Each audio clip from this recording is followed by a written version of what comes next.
Hey, everybody, this is Seth from the Travel Smith Co. podcast. Welcome back again. We are in our final episode of our series called The Journey. Everything from prepping for a trip to boarding the plane to what to do on the plane, entering a new culture. And now finally, our last episode is returning home. So you have had this great trip, hopefully, but you are now returning home, coming back to your life. So we're just going to discuss a few things to be mindful of as you're getting ready to do that, ways to interact with people, some practical steps to take as you are reacclimating yourself to what was normal to you before. So we're just going to discuss a few different things in line with that today. So the first thing that I would recommend, and this is a big thing that is a problem for some people. Some people don't come across this way. Some people do. And I hope that I don't sound harsh when I say this, but don't be obnoxious. And so you have had this great, amazing trip. Share that with people. Enjoy that. Enjoy that you've had that wonderful experience, but don't dominate conversations with this trip. Now, some people might want to know more than others, but everybody that you're coming back to has kept going on in their lives here or there while you were gone. So don't just assume that you had this amazing experience and that's the only thing that anyone's going to talk about for the coming days or months or however long. But realize while you were gone, people kept living their lives. And so ask them how they're doing, check in with them, see how they're doing.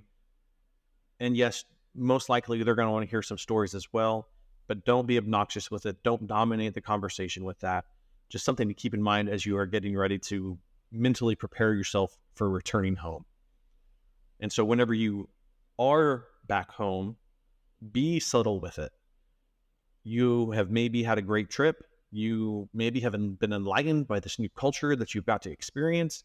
You now may be a world traveler, but that doesn't mean that most people want all or any of your new knowledge or even to hear any of your stories.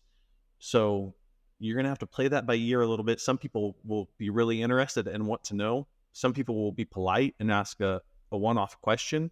And some people, frankly, don't care because they have their life and that's what's important to them. And it's all three of those different options are okay, but just think through how to interact with people in each of those situations so that you can be respectful and kind to them as you're interacting with people who haven't had those shared experiences with you. So with these three types of interactions, I recommend having a couple of different options prepared, really three options prepared of ways to respond to people. So the first thing would be a single sentence. If people ask you in passing, how was your trip? Well, give them a single sentence and make it interesting. Don't just say, well, it was nice. It was a good trip. That doesn't really convey it, but make it an interesting trip. It was shocking. It was uniquely odored. Don't force the issue, but give them a true description of the trip that makes them more interested and makes them think, that sounds like it could have been interesting. If you only have that brief interaction, at least you have given them something to think about in that way. Don't just force the issue on them, but have that single sentence prepared even before you get back of how to answer the casual, how was your trip as someone passes you in the hall. Now, the second type of interaction would be a little bit longer than that. Maybe you have a minute-long story. So maybe you're in an elevator riding with someone and they ask if anything fun happened. Maybe you're standing by the water cooler and someone has a couple of minutes or just a minute there. And they say, hey, tell me a story. What happened on your trip? Anything exciting happen? Know a favorite story beforehand to have prepped and ready to go. And for all three of these interactions, my general rule of thumb is leave them wanting more. Make it short, make it sweet, leave them wanting more, give them a taste of it, but just have that story prepped beforehand so that if you just have a minute to tell someone something interesting from your trip, know what you're going to say. Now, the last type of interaction is with closer friends or family, there's going to be some people most likely who actually do want to know more details of the trip. Maybe they want to know every single thing that happened to you. Maybe they just want to know, hey, tell us from front to back the highlights. Whatever it may be, have those talks with people. Some people are close enough to you to want to know everything that has happened on this trip, everything that you have learned, everything you experienced in this new culture. That's awesome. Share it with them. But don't force this level of commitment on people who are just trying to be polite and just saying, hey, how was your trip? And just want a quick one sentence. Don't force this type of storytelling, this level of storytelling on people who are just trying to be polite. Now, a few things to remember, practically speaking, whenever you return. First off, your trip was great. You have learned so much, but you're still not an expert on this culture, on this location. Now, you probably know a lot more about where you went than the everyday person on the street does. You know a lot more than before you left. But a trip of a week or even a few months doesn't make you an expert on the place. Cultures are big, they are complex, they are changing constantly. And so you have had this great experience and you have learned a lot, hopefully, about this new culture. And so you do have things to say on this, but you still are not an expert. Just because you know more than the people you're talking to, keep in mind that there's a lot that you still have to learn about this place, and that you shouldn't assume to know everything just because you've been there for a week or for a few months. Now, something I do recommend as you are discussing this culture and this place is avoid the temptation to compare this place to other places you may have been. Now, if this is your first trip, that's not going to necessarily be a problem, but be prepared if you take a second trip then to not compare other places to this place. Really, you shouldn't ever say, it's just like ... Places are distinct, and while there can be similarities between places, we as humans have a tendency to equate things as the same just because they are different than what we know. And so just because this place is different than my home and this other place is different than my home, that doesn't mean those two places are the same. They're both just different than my home. And so don't equate those two cultures and those two places as the same just because they are both equally different from what you know. This is a natural processing tool a lot of us will use, but frankly, it leads us to view things wrong most of the time. So just because two places are very different from what we're used to doesn't mean they are just like each other. So keep that in mind as you are discussing places you have been and even kind of categorizing your experiences. Keep in mind, there might be similarities, but places are distinct from each other. Cultures are distinct from each other. As I said before, they are big and complex. So a couple of logistical, practical things to keep in mind as you are getting ready to return home is you have gone on this trip. You have been gone for maybe a week, maybe a few months.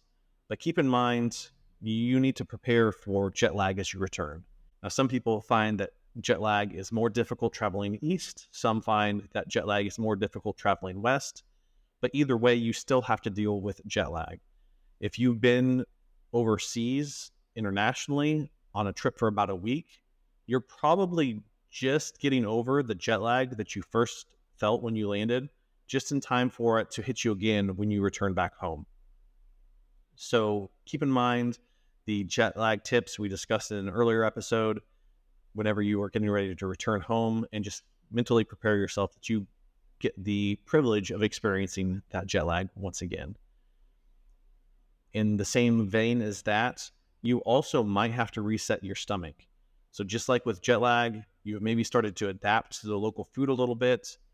So make sure, as I recommended before, to take some probiotics or eat some yogurt or other things high in probiotics whenever you first get to where you are going.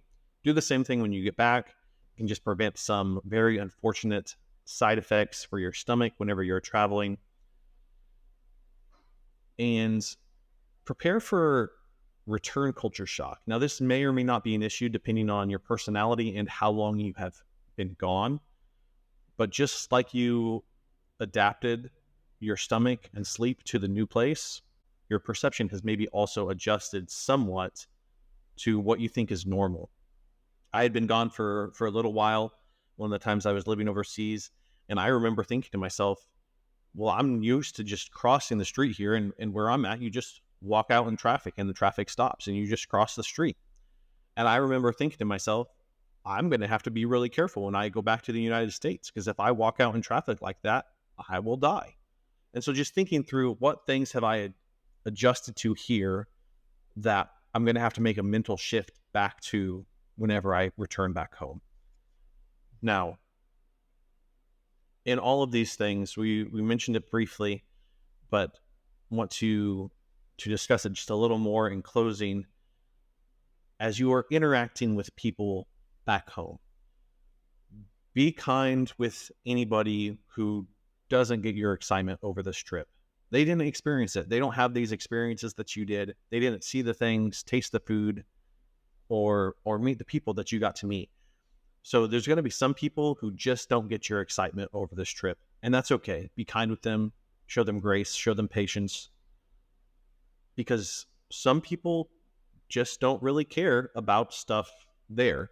They have lives here, they have family here, they have lots to do here, and so they don't have a frame of reference for anything else, and they might not even want it.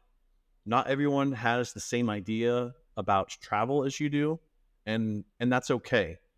So show them patience, show them kindness, and just realize as you're returning home, people are different. So some people are going to want to know what you have done. Some people want the full story. Some people are going to be kind and listen to a sentence or maybe a minute-long story. But some people really don't care because that's not where their focus is. So for any of those different types of people, just show kindness, show patience, and just be grateful that you have got to have this amazing opportunity to interact with a new culture, to see some amazing things, eat some amazing food, and hopefully had a really great trip. So I hope that as you are finishing up your trip and returning home, some of these tips are useful to you guys to prepare you beforehand to re-enter into your home environment a little bit easier, with a few practical things and a few mental things to prepare yourself for. But hopefully you guys have found it useful. Thank you for joining us in on this series of the complete journey, going from point A to point B, planning a trip, getting ready to go on it, traveling on it, enjoying it, being safe during it, and returning home. So thank you guys for joining us on this journey that we've had on the podcast, and we hope to see you again soon in a new series.